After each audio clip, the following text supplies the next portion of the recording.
श्रीलक्ष्मीस्तोत्रम्। सिंहासनगतः शक्रः सम्प्राप्य त्रिदिवं पुनः, देवराज्ये स्थितो देवीं तुष्टावब्जकरान्ततः। नमस्ते सर्वलोकानां जननीमब्जसम्भवां, श्रियमुन्निद्रपद्माक्षी विष्णुवक्षस्थलस्थितां, पद्मालया पद्मकरां पद्मपत्रनिभेक्षणां, वन्दे पद्ममुखीं देवी पद्मनाभप्रियामहं। त्वं सिद्धिस्त्वं स्वधा स्वाहा सुधा त्वं लोकपावनी, संध्या रात्रिः प्रभाभूर्तिर्मेधा श्रद्धा सरस्वती। यज्ञविद्या महाविद्या गुह्यविद्या च शोभने, आत्मविद्या च देवीं त्वं विमुक्तिफलदायिनी।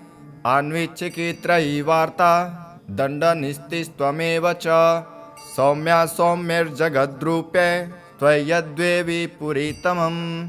का त्वन्या त्वामृते देवी सर्वयज्ञमयं पुनः, अध्यास्ते देवदेवस्य योगिचिन्त्य गदाहृदः।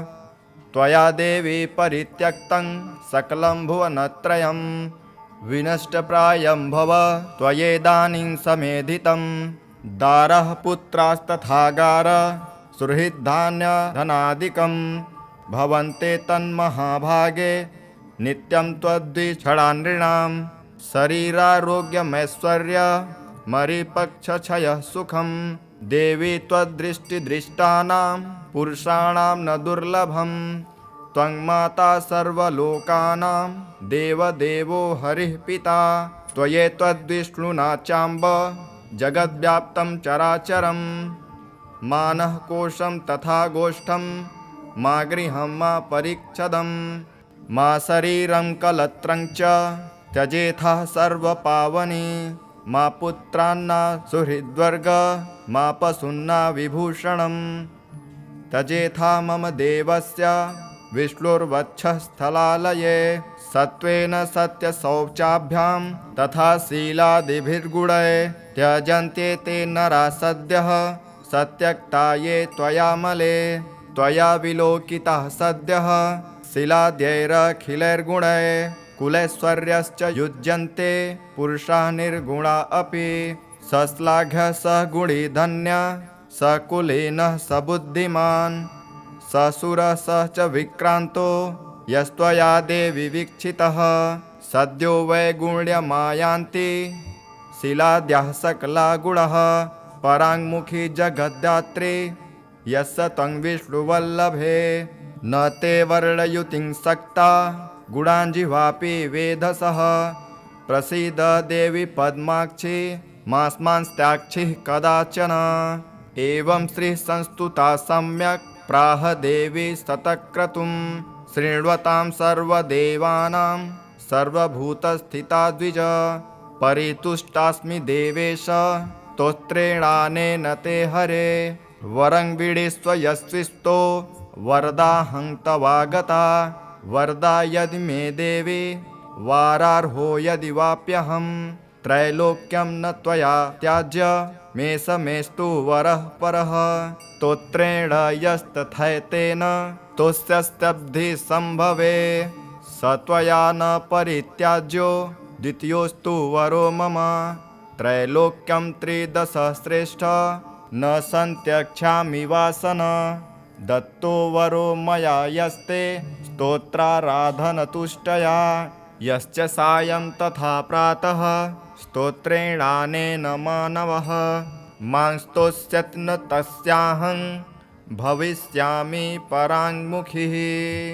सिंहासनगतः शक्रः सम्प्राप्य त्रिदिवं पुनः, देवराज्ये स्थितो देवीं तुष्टावब्जकरान्ततः।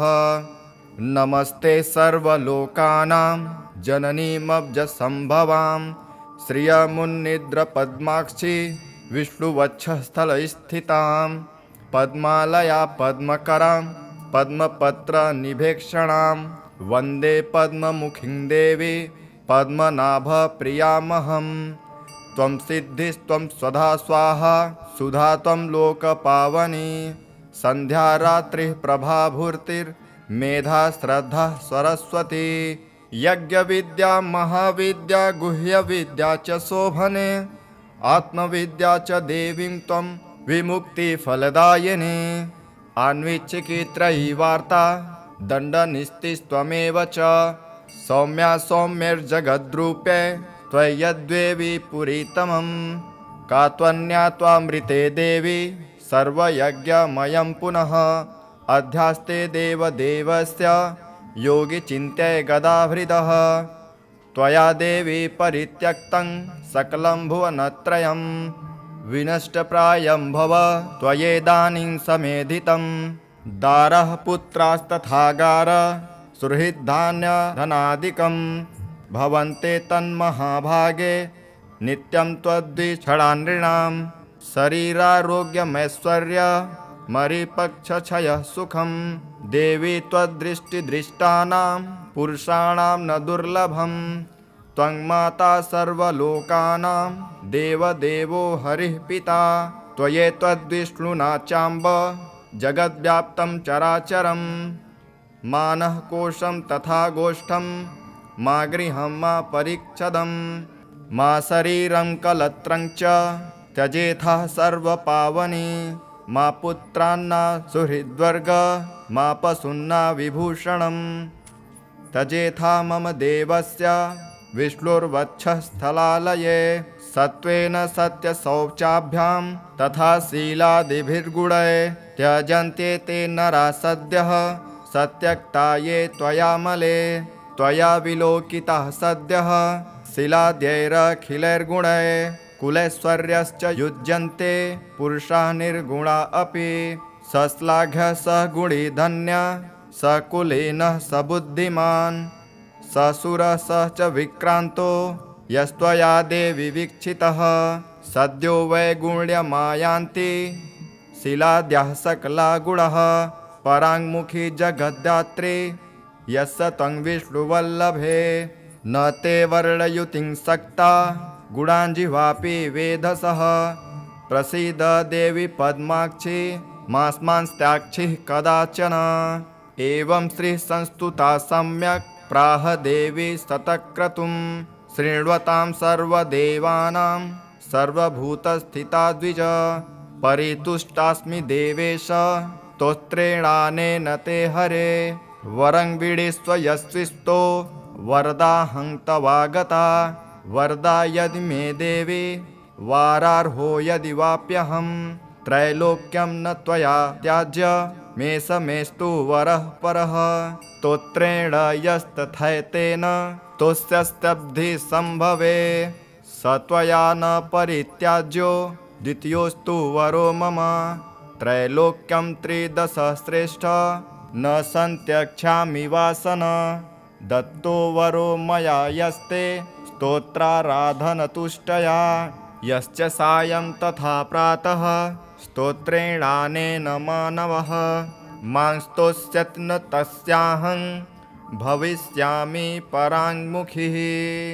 सिंहासनगतः शक्रस् सम्प्राप्य त्रिदिवं पुनः। देवराज्ये स्थितो देवीं तुष्टावब्जकरां ततः। नमस्ते सर्वलोकानां जननीमब्जसम्भवां। श्रियमुन्निद्रपद्माक्षी विष्णुवक्षस्थलस्थितां। पद्मालया पद्मकरां पद्मपत्रनिभेक्षणां। वन्दे पद्ममुखीं देवी पद्मनाभप्रियामहं। त्वं सिद्धिस्त्वं स्वधा स्वाहा सुधा त्वं लोकपावनी। संध्या रात्रिः प्रभाभूर्तिर्मेधा श्रद्धा सरस्वती। यज्ञविद्या महाविद्या गुह्यविद्या च शोभने। आत्मविद्या च देवीं त्वं विमुक्तिफलदायिनी। आन्वीक्षिकी त्रयी वार्ता दण्डनिस्तिस्त्वमेव च।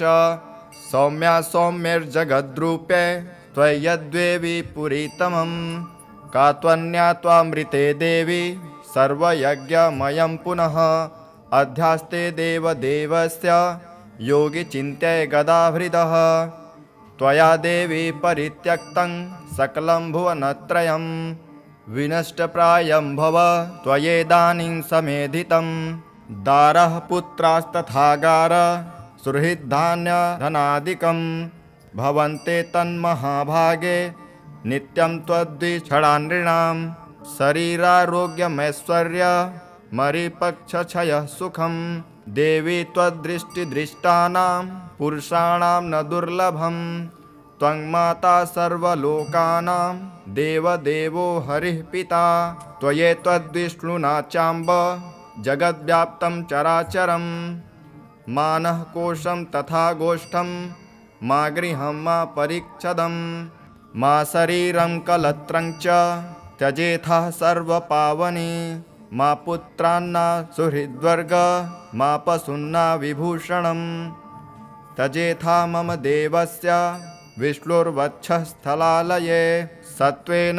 सत्यशौचाभ्यां तथा शीलादिभिर्गुणैः त्यजन्ते ते नरा सद्यः सत्यक्ता ये त्वयामले त्वया विलोकिताः सद्यः शिलाद्यैरखिलैर्गुणैः कुलैश्वर्यश्च युज्यन्ते पुरुषाः निर्गुणा अपि सश्लाघ्यः स गुणी धन्यः स कुलीनः स बुद्धिमान् ससुरः स च विक्रान्तो यस्त्वया देवि वीक्षितः सद्यो वैगुण्यमायान्ति शिलाद्यः सकला गुणः पराङ्मुखी जगद्धात्री यस्य त्वं विष्णुवल्लभे न ते वर्णयुतिं सक्ता गुणाञ्जिह्वापि वेधसः प्रसीद देवी पद्माक्षी मास्मांस्त्याक्षिः कदाचन एवं श्रीसंस्तुता सम्यक् प्राह देवी सतक्रतुं शृण्वतां सर्वदेवानां सर्वभूतस्थिता द्विज परितुष्टास्मि देवेश स्तोत्रेणानेन ते हरे वरं बीडिस्व यस्विस्तो वरदाहं तवागता वरदा यदि मे देवी वारार्हो यदि वाप्यहं त्रैलोक्यं न त्वया त्याज्य मे स मेस्तु वरः परः स्तोत्रेण यस्तथैतेन तोस्यस्तब्धि सम्भवे स त्वया न परित्याज्यो द्वितीयोस्तु वरो मम त्रैलोक्यं त्रिदशश्रेष्ठ न सन्त्यक्ष्यामि वासन दत्तो वरो मया यस्ते स्तोत्राराधनतुष्टया यश्च सायं तथा प्रातः स्तोत्रेणानेन मानवः मां स्तोष्यत् न तस्याहं भविष्यामि पराङ्मुखिः सिंहासनगतः शक्रस्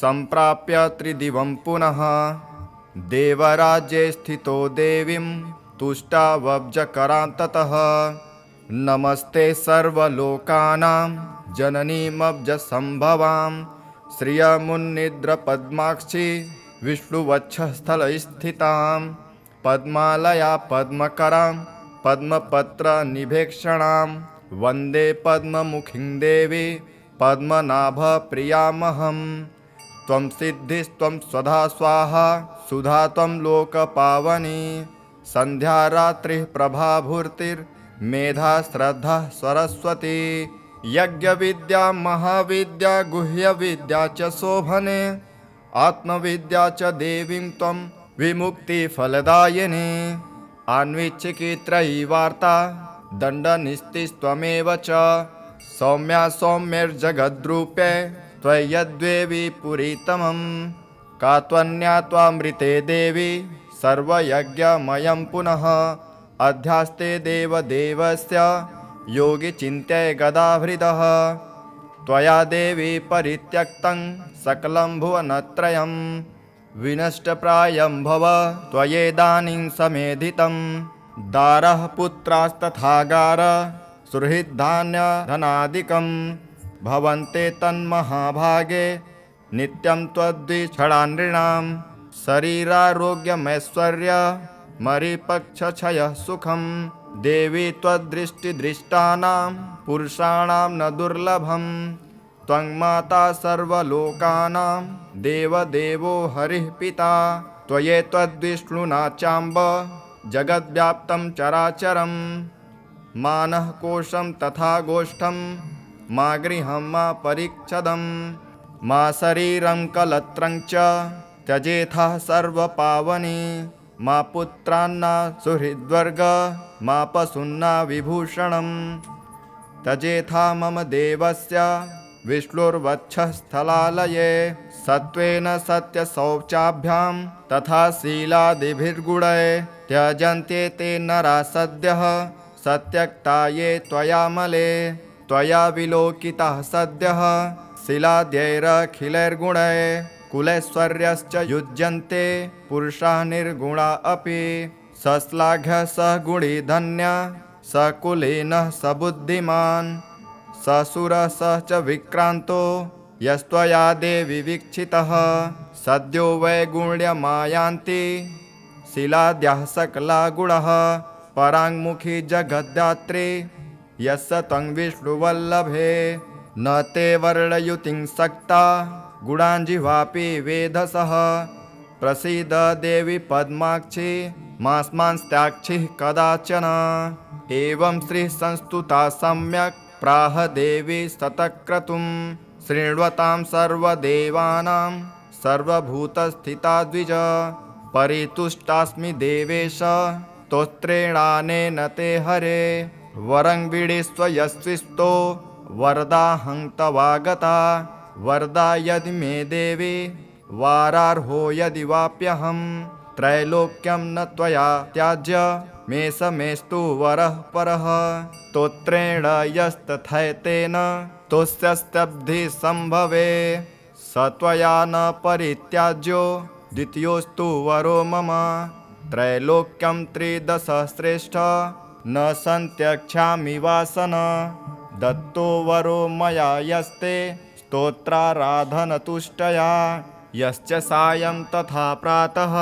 स्तोत्रेणानेन मानवः मां स्तोष्यत् न तस्याहं भविष्यामि पराङ्मुखिः सिंहासनगतः शक्रस् सम्प्राप्य त्रिदिवं पुनः देवराज्ये स्थितो देवीं तुष्टावब्जकरां ततः नमस्ते सर्वलोकानां जननीमब्जसम्भवां श्रियमुन्निद्रपद्माक्षी विष्णुवक्षस्थलस्थितां पद्मालया पद्मकरां पद्मपत्रनिभेक्षणां वन्दे पद्ममुखीं देवी पद्मनाभप्रियामहं त्वं सिद्धिस्त्वं स्वधा स्वाहा सुधा त्वं लोकपावनी सन्ध्या रात्रिः प्रभाभूर्तिर्मेधा श्रद्धा सरस्वती यज्ञविद्या महाविद्या गुह्यविद्या च शोभने आत्मविद्या च देवीं त्वं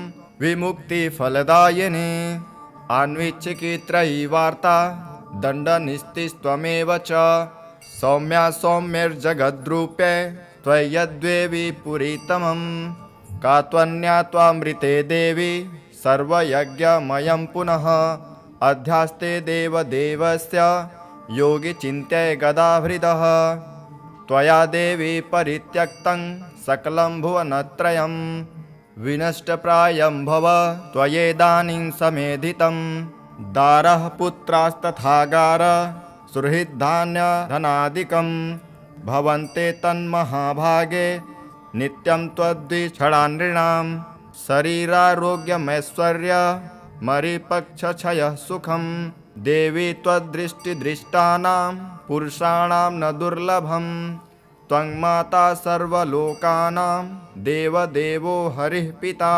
त्वयैतद्विष्णुना चाम्ब जगद्व्याप्तं चराचरं मानः कोशं तथा गोष्ठं मा गृहं मा परिच्छदं मा शरीरं कलत्रं च त्यजेथः सर्वपावनी मा पुत्रान्ना सुहृद्वर्ग मा पशून्ना विभूषणम् त्यजेथा मम देवस्य विष्णुर्वक्षस्थलालये सत्त्वेन सत्यशौचाभ्यां तथा शीलादिभिर्गुणैः त्यजन्ते ते नरा सद्यः सत्यक्ता ये त्वयामले त्वया विलोकिताः सद्यः शिलाद्यैरखिलैर्गुणैः कुलैश्वर्यश्च युज्यन्ते पुरुषाः निर्गुणा अपि सश्लाघ्यः स गुणी धन्यः स कुलीनः स बुद्धिमान् ससुरः स च विक्रान्तो यस्त्वया देवि वीक्षितः सद्यो वैगुण्यमायान्ति शिलाद्यः सकला गुणः पराङ्मुखी जगद्धात्री यस्य त्वं विष्णुवल्लभे न ते वर्णयुतिं सक्ता गुणाञ्जिह्वापि वेधसः प्रसीद देवी पद्माक्षी मास्मांस्त्याक्षिः कदाचन एवं श्री संस्तुता सम्यक् प्राह देवी सतक्रतुं शृण्वतां सर्वदेवानां सर्वभूतस्थिता द्विज परितुष्टास्मि देवेश स्तोत्रेणानेन ते हरे वरं विडिस्व यस्विस्तो वरदाहं तवागता वरदा यदि मे देवी वारार्हो यदि वाप्यहं त्रैलोक्यं न त्वया त्याज्य मे समेस्तु वरः परः स्तोत्रेण यस्तथैतेन तोस्यस्तब्धि सम्भवे स त्वया न परित्याज्यो द्वितीयोस्तु वरो मम त्रैलोक्यं त्रिदश श्रेष्ठ न सन्त्यक्ष्यामि वासन दत्तो वरो मया यस्ते स्तोत्राराधनतुष्टया यश्च सायं तथा प्रातः स्तोत्रेणानेन मानवः मां स्तोष्यत् न तस्याहं भविष्यामि पराङ्मुखिः सिंहासनगतः शक्रस् सम्प्राप्य त्रिदिवं पुनः देवराज्ये स्थितो देवीं तुष्टावब्जकरान्ततः नमस्ते सर्वलोकानां जननीमब्जसम्भवां श्रियमुन्निद्रपद्माक्षी विष्णुवक्षस्थलस्थितां पद्मालया पद्मकरां पद्मपत्रनिभेक्षणां वन्दे पद्ममुखीं देवी पद्मनाभप्रियामहं त्वं सिद्धिस्त्वं स्वधा स्वाहा सुधा त्वं लोकपावनी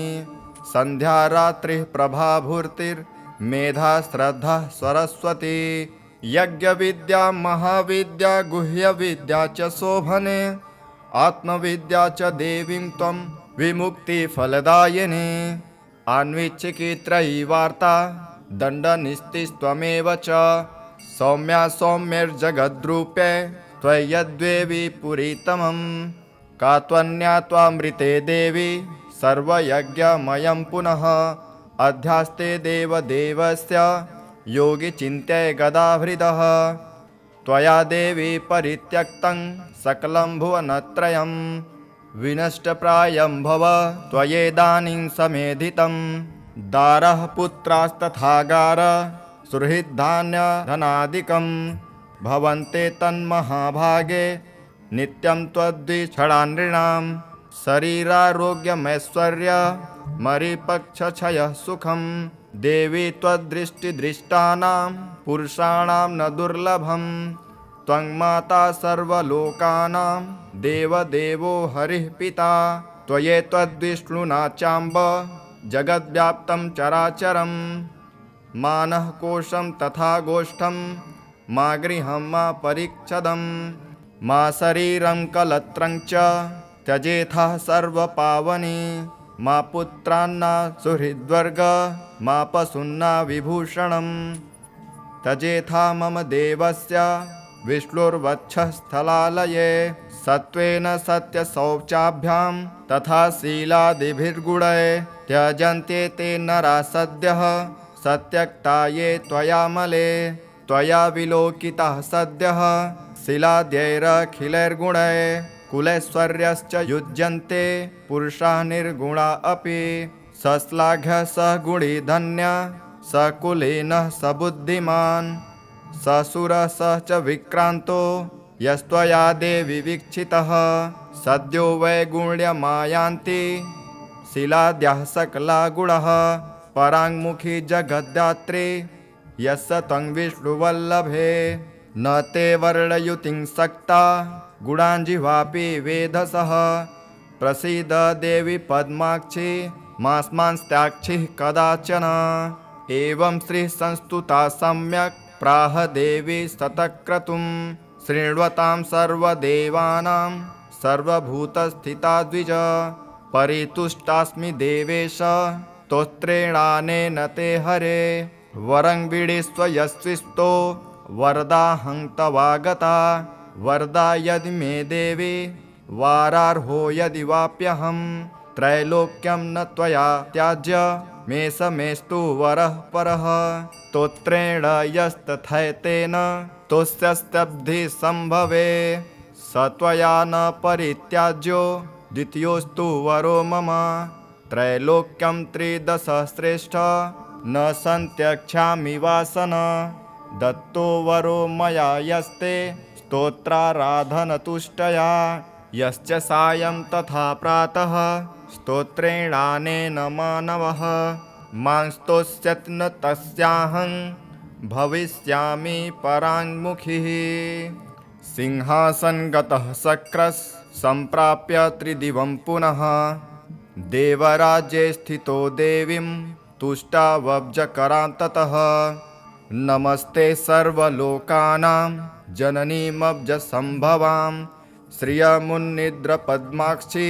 विष्णुवक्षस्थलस्थितां पद्मालया पद्मकरां पद्मपत्रनिभेक्षणां वन्दे पद्ममुखीं देवी पद्मनाभप्रियामहं त्वं सिद्धिस्त्वं स्वधा स्वाहा सुधा त्वं लोकपावनी संध्या रात्रिः प्रभाभूर्तिर्मेधा श्रद्धा सरस्वती यज्ञविद्या महाविद्या गुह्यविद्या च शोभने आत्मविद्या च देवीं त्वं विमुक्तिफलदायिनी आन्वीक्षिकी वार्ता दण्डनिस्तिस्त्वमेव च सौम्या सौम्यैर्जगद्रूपे त्वय्यद्वेवी पुरीतमं का त्वन्या त्वामृते देवी सर्वयज्ञमयं पुनः अध्यास्ते देवदेवस्य योगिचिन्त्य गदाभृतः त्वया देवी परित्यक्तं सकलं भुवनत्रयं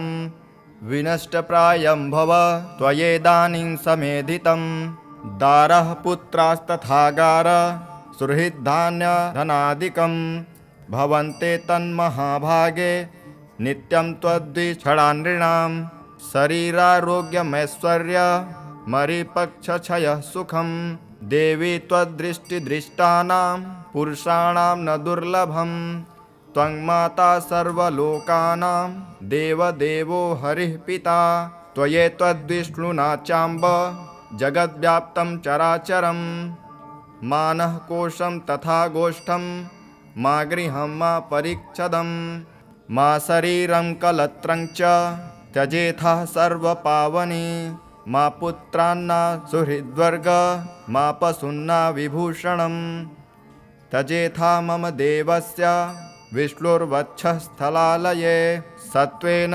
सत्यशौचाभ्यां तथा शीलादिभिर्गुणैः त्यजन्ते ते नरा सद्यः सत्यक्ता ये त्वयामले त्वया विलोकिताः सद्यः शिलाद्यैरखिलैर्गुणैः कुलैश्वर्यश्च युज्यन्ते पुरुषाः निर्गुणा अपि सश्लाघ्य स गुणी धन्य स कुलीनः स बुद्धिमान् ससुरः स च विक्रान्तो यस्त्वया देवी वीक्षितः सद्यो वैगुण्यमायान्ति शिलाद्यः सकला गुणः पराङ्मुखी जगद्धात्री यस्य त्वं विष्णुवल्लभे न ते वर्णयुतिं सक्ता गुणाञ्जिह्वापि वेधसः प्रसीद देवी पद्माक्षी मास्मांस्त्याक्षिः कदाचन एवं श्रीसंस्तुता सम्यक् प्राह देवी सतक्रतुं शृण्वतां सर्वदेवानां सर्वभूतस्थिता द्विज परितुष्टास्मि देवेश स्तोत्रेणानेन ते हरे वरं विडिस्व यस्विस्तो वरदाहं तवागता वरदा यदि मे देवी वारार्हो यदि वाप्यहं त्रैलोक्यं न त्वया त्याज्य मे स मेस्तु वरः परः स्तोत्रेण यस्तथैतेन तोस्यस्तब्धि सम्भवे स त्वया न परित्याज्यो द्वितीयोस्तु वरो मम त्रैलोक्यं त्रिदश श्रेष्ठ न सन्त्यक्ष्यामि वासन दत्तो वरो मया यस्ते स्तोत्राराधनतुष्टया यश्च सायं तथा प्रातः स्तोत्रेणानेन मानवः मां स्तोष्यत् न तस्याहं भविष्यामि पराङ्मुखिः सिंहासनगतः शक्रस् सम्प्राप्य त्रिदिवं पुनः देवराज्ये स्थितो देवीं तुष्टावब्जकरान्ततः नमस्ते सर्वलोकानां जननीमब्जसम्भवां श्रियमुन्निद्रपद्माक्षी विष्णुवक्षस्थलस्थितां पद्मालया पद्मकरां पद्मपत्रनिभेक्षणां वन्दे पद्ममुखीं देवी पद्मनाभप्रियामहम् त्वं सिद्धिस्त्वं स्वधा स्वाहा सुधा त्वं लोकपावनी संध्या रात्रिः प्रभाभूर्तिर्मेधा श्रद्धा सरस्वती यज्ञविद्या महाविद्या गुह्यविद्या च शोभने आत्मविद्या च देवीं त्वं विमुक्तिफलदायिनी आन्वीक्षिकी वार्ता दण्डनिस्तिस्त्वमेव च सौम्या सौम्यैर्जगद्रूपे त्वय्यद्वेवी पुरीतमं का त्वन्या त्वामृते देवी सर्वयज्ञमयं पुनः अध्यास्ते देवदेवस्य योगिचिन्त्य गदाभृदः त्वया देवी परित्यक्तं सकलं भुवनत्रयं विनष्टप्रायं भव त्वयेदानीं समेधितं दारः पुत्रास्तथागार सुहृद्धान्यधनादिकं भवन्ते तन्महाभागे नित्यं त्वद्विषडानृणां शरीरारोग्यमैश्वर्यमरिपक्षक्षयः सुखं देवी त्वद्दृष्टिदृष्टानां पुरुषाणां न दुर्लभं त्वं माता सर्वलोकानां देवदेवो हरिः पिता त्वयैतद्विष्णुना चाम्ब जगद्व्याप्तं चराचरं मानः कोशं तथा गोष्ठं मा गृहं मा परिच्छदं मा शरीरं कलत्रं च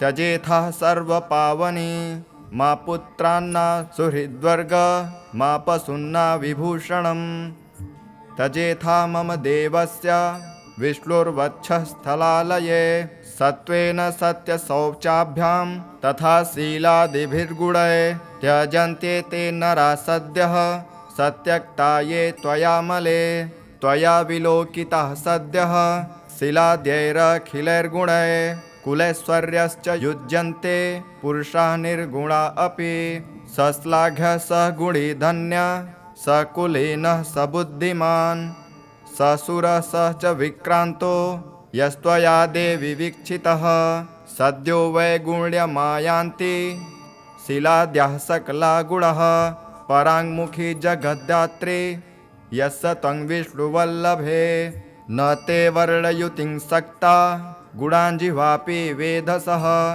प्रसीद देवी पद्माक्षी मास्मांस्त्याक्षिः कदाचन एवं श्रीसंस्तुता सम्यक् प्राह देवी सतक्रतुं शृण्वतां सर्वदेवानां सर्वभूतस्थिता द्विज परितुष्टास्मि देवेश स्तोत्रेणानेन ते हरे वरं विडिस्व यस्विस्तो वरदाहं तवागता वरदा यदि मे देवी वारार्हो यदि वाप्यहं त्रैलोक्यं न त्वया त्याज्य मे समेस्तु वरः परः स्तोत्रेण यस्तथैतेन तोस्यस्तब्धि सम्भवे स त्वया न परित्याज्यो द्वितीयोस्तु वरो मम त्रैलोक्यं त्रिदशश्रेष्ठ न सन्त्यक्ष्यामि वासन दत्तो वरो मया यस्ते स्तोत्राराधनतुष्टया यश्च सायं तथा प्रातः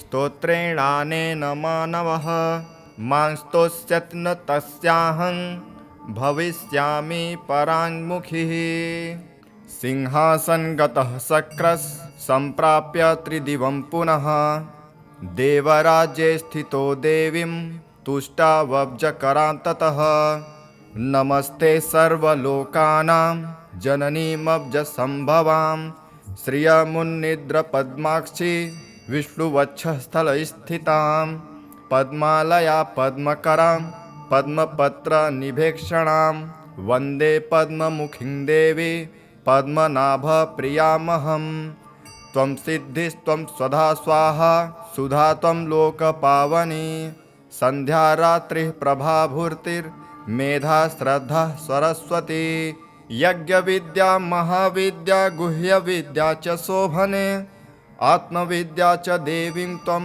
विमुक्तिफलदायिनी आन्वीक्षिकी वार्ता दण्डनिस्तिस्त्वमेव च सौम्या सौम्यैर्जगद्रूपे त्वय्यद्वेवि पुरीतमं का त्वन्या त्वामृते देवी सर्वयज्ञमयं पुनः अध्यास्ते देवदेवस्य योगिचिन्त्य गदाहृदः त्वया देवी परित्यक्तं सकलं भुवनत्रयं विनष्टप्रायं भव त्वयेदानीं समेधितं दारः पुत्रास्तथागार सुहृद्धान्यधनादिकं भवन्ते तन्महाभागे नित्यं त्वद्विषडानृणां शरीरारोग्यमैश्वर्यमरिपक्षक्षयः सुखं देवी त्वद्दृष्टिदृष्टानां पुरुषाणां न दुर्लभं त्वं माता सर्वलोकानां देवदेवो हरिः पिता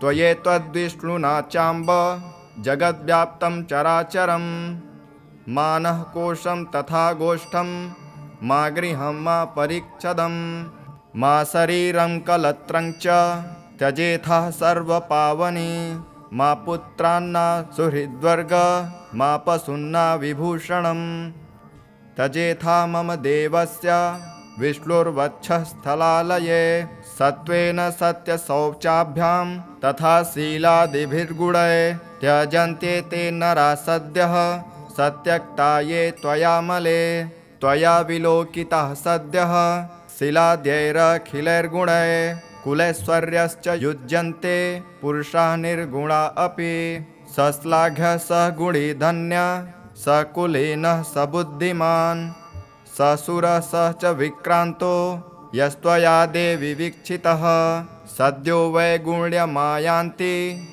शिलाद्यः सकला गुणः पराङ्मुखी जगद्धात्री यस्य त्वं विष्णुवल्लभे न ते वर्णयुतिं सक्ता गुणाञ्जिह्वापि वेधसः प्रसीद देवी पद्माक्षी मास्मांस्त्याक्षिः कदाचन एवं श्रीसंस्तुता सम्यक् प्राह देवी सतक्रतुं शृण्वतां सर्वदेवानां सर्वभूतस्थिता द्विज परितुष्टास्मि देवेश स्तोत्रेणानेन ते हरे वरं बीडिस्व यस्विस्तो वरदाहं तवागता वरदा यदि मे देवी वारार्हो यदि वाप्यहं त्रैलोक्यं न त्वया त्याज्य मे समेस्तु वरः परः स्तोत्रेण यस्तथैतेन तुष्यस्तब्धि सम्भवे स त्वया न परित्याज्यो द्वितीयोस्तु वरो मम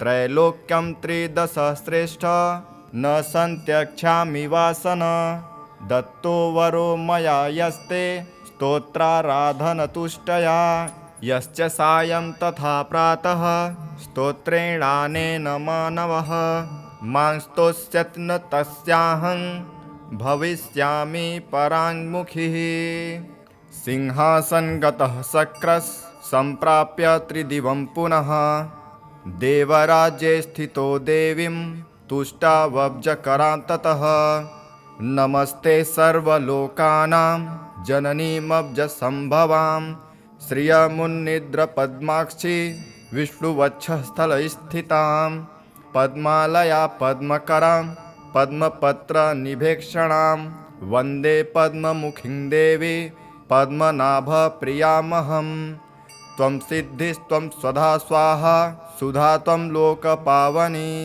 सन्ध्या रात्रिः प्रभाभूर्तिर्मेधा श्रद्धा सरस्वती यज्ञविद्या महाविद्या गुह्यविद्या च शोभने आत्मविद्या च देवीं त्वं विमुक्तिफलदायिनी आन्वीक्षिकी वार्ता दण्डनिस्तिस्त्वमेव च सौम्या सौम्यैर्जगद्रूपे त्वय्यद्वेवि पुरीतमं का त्वन्या त्वामृते देवी सर्वयज्ञमयं पुनः अध्यास्ते देवदेवस्य योगिचिन्त्य गदाहृदः त्वया देवी परित्यक्तं सकलं भुवनत्रयं विनष्टप्रायं भव त्वयेदानीं समेधितं दारः पुत्रास्तथागार सुहृद्धान्यधनादिकं भवन्ते तन्महाभागे नित्यं त्वद्विषडानृणां शरीरारोग्यमैश्वर्य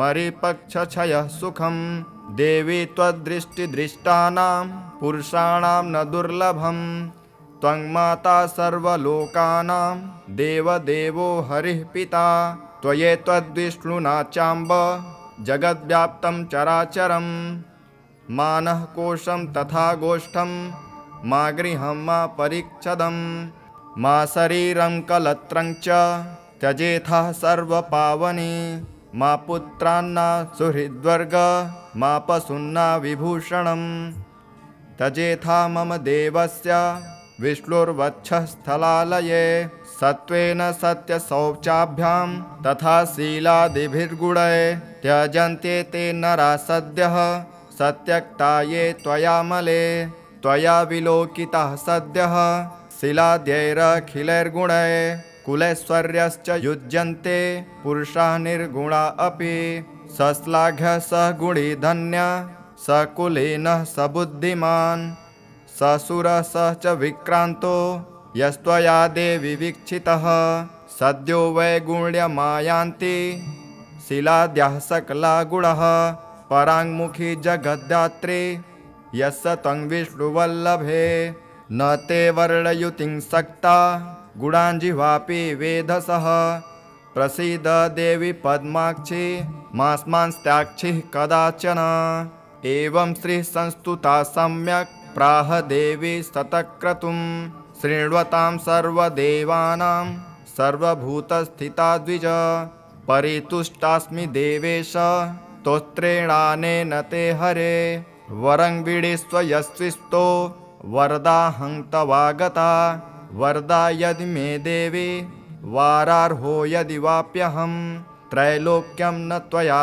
त्याज्य मे समेस्तु वरः परः स्तोत्रेण यस्तथैतेन तोस्यस्तब्धि सम्भवे स त्वया न परित्याज्यो द्वितीयोस्तु वरो मम त्रैलोक्यं त्रिदश श्रेष्ठ न सन्त्यक्ष्यामि वासन दत्तो वरो मया यस्ते स्तोत्राराधनतुष्टया यश्च सायं तथा प्रातः स्तोत्रेणानेन मानवः मां स्तोष्यत् न तस्याहं भविष्यामि पराङ्मुखिः सिंहासनगतः शक्रस् सम्प्राप्य त्रिदिवं पुनः देवराज्ये स्थितो देवीं तुष्टावब्जकरां ततः नमस्ते सर्वलोकानां जननीमब्जसम्भवां श्रियमुन्निद्रपद्माक्षी विष्णुवक्षस्थलस्थितां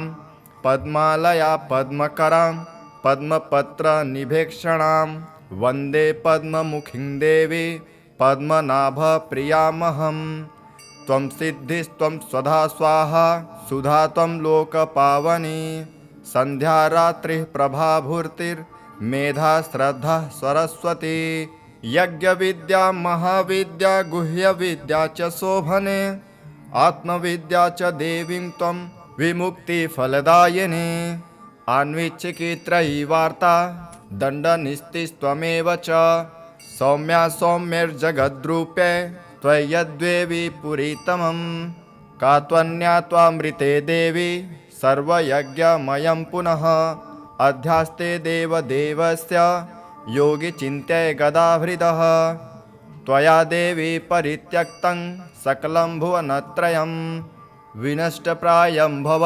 त्वयेदानीं समेधितं दारः पुत्रास्तथागार सुहृद्धान्यधनादिकं भवन्ते तन्महाभागे नित्यं त्वद्विषडानृणां शरीरारोग्यमैश्वर्य मरिपक्षक्षयः सुखं देवी त्वद्दृष्टिदृष्टानां पुरुषाणां न दुर्लभं त्वं माता सर्वलोकानां देवदेवो हरिः पिता त्वयैतद्विष्णुना चाम्ब जगद्व्याप्तं चराचरं मानः कोशं तथा गोष्ठं मा गृहं मा परिच्छदं मा शरीरं कलत्रं च त्यजेथः सर्वपावनी मा पुत्रान्न सुहृद्वर्ग मा पशून्न विभूषणम् तजेथा मम देवस्य विष्णुर्वक्षस्थलालये सत्त्वेन सत्यशौचाभ्यां तथा शीलादिभिर्गुणैः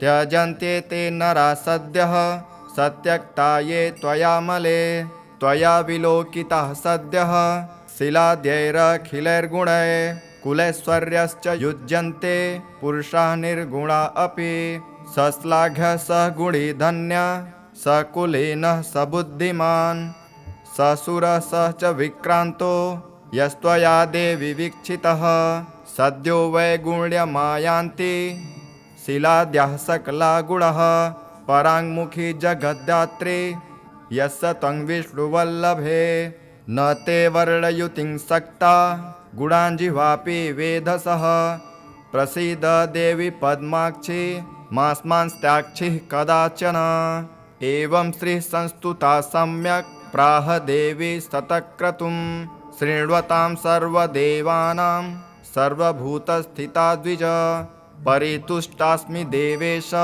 स्तोत्रेणानेन ते हरे वरं विडिस्व यस्विस्तो वरदाहं तवागता वरदा यदि मे देवी वारार्हो यदि वाप्यहं त्रैलोक्यं न त्वया त्याज्य मे स मेस्तु वरः परः स्तोत्रेण यस्तथैतेन तोस्यस्तब्धि सम्भवे स त्वया न परित्याज्यो द्वितीयोस्तु वरो मम त्रैलोक्यं त्रिदश श्रेष्ठ न सन्त्यक्ष्यामि वासन दत्तो वरो मया यस्ते स्तोत्राराधनतुष्टया यश्च सायं तथा प्रातः स्तोत्रेणानेन मानवः मां स्तोष्यत् न तस्याहं भविष्यामि पराङ्मुखिः इति श्री लक्ष्मी स्तोत्रं सम्पूर्णम्।